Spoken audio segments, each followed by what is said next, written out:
എന്റെ ആദ്യത്തെ boy friend എന്റെ അച്ഛനാണ്. എന്റെ അച്ഛൻ്റെ അടുത്ത് ഞാൻ പറയും എനിക്ക് മൂഡ് സ്വിങ്സ് ഉണ്ട്. അപ്പൊ അച്ഛൻ അത് ആദ്യം മനസ്സിലാകുന്നില്ല. അപ്പൊ ഞാൻ പറഞ്ഞു അച്ഛൻ കല്യാണം കഴിച്ച് അച്ഛനൊരു പെങ്കൊച്ചുണ്ട്, എന്നിട്ട് അച്ഛൻ അറിയത്തില്ല എന്റെ മൂഡ് സ്വിങ്സ് ഉണ്ട്. അപ്പൊ അമ്മയ്ക്ക് ഇത് ഉണ്ടായിട്ടുണ്ടാവും. എടി നിന്റെ അമ്മ ഇത് എന്നോട് പറഞ്ഞിട്ടില്ല.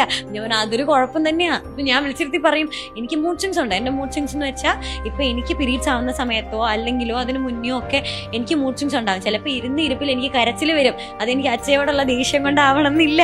അതുപോലെ തന്നെയാണ് ആൺകുട്ടികളുടെ ഫ്രണ്ട്സിന്റെ അടുത്തും. എനിക്ക് നിങ്ങളോടുള്ള ദേഷ്യം കൊണ്ടാവണമെന്നില്ല. എനിക്ക് ചിലപ്പോൾ ഭയങ്കരമായിട്ട് സങ്കടം വരും. പക്ഷേ ആ സമയത്ത് നമ്മളെ എടി കുഴപ്പമില്ല നീ ഓക്കെ ആയിക്കോളും എന്ന് പറയുന്ന ഒരു ആൺകൊച്ചുണ്ടെങ്കിൽ അവരായിരിക്കും നമ്മുടെ എല്ലാം, നമ്മുടെ ഭയങ്കര ഫ്രണ്ട് ആയിരിക്കും. അതിപ്പോൾ ഏത് തരത്തിലും നമുക്ക് ചിന്തിക്കാം. അച്ഛൻ ആയിക്കോട്ടെ, അല്ലെങ്കിൽ ഒരു ഫ്രണ്ട് ആയിക്കോട്ടെ, നമ്മുടെ പാർട്ട്ണർ ആയിക്കോട്ടെ, നമുക്ക് അവരായിരിക്കും ഏറ്റവും ബെസ്റ്റ്. കാരണം നമ്മുടെ കാര്യങ്ങൾ അവർക്കറിയാത്തൊരു കാര്യം അവർ മനസ്സിലാക്കി. അത് വലിയൊരു കാര്യമില്ല. അവർക്ക് ഇതിനെപ്പറ്റി ഒരു ധാരണയേ ഇല്ല.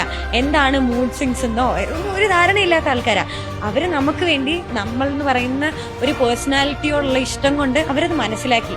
ഓക്കെ, ഈ കുട്ടീനെ കംഫോർട്ടബിൾ ആക്കണം എന്നുണ്ടെങ്കിൽ നമ്മളിത് മനസ്സിലാക്കണം. അതുകൊണ്ട് അവരത് മനസ്സിലാക്കുന്നു, കുഴപ്പമില്ല കേട്ടോ കൂടെയുണ്ട് എന്ന് പറയുന്നത് അത് വലിയൊരു കാര്യമാണ്. അത് അവര് പെൺകുട്ടികളാണെങ്കിൽ നമുക്കിത് അറിയാം, വേറൊരു പെൺകുട്ടിക്ക് ഇന്ന പ്രശ്നമുണ്ട് എന്നുള്ളത്. പക്ഷെ ആൺകുട്ടികൾക്ക് ഇത് അറിയില്ല. അവർ നമുക്ക് വേണ്ടി ഇത് മനസ്സിലാക്കുന്നു എന്നുള്ളത്, അതാണ് അവർ ജീവിതത്തിൽ എടുക്കുന്ന ഏറ്റവും വലിയ എഫേർട്ട്. അവർ നമുക്ക് വേണ്ടി കാര്യങ്ങൾ മനസ്സിലാക്കുന്നു.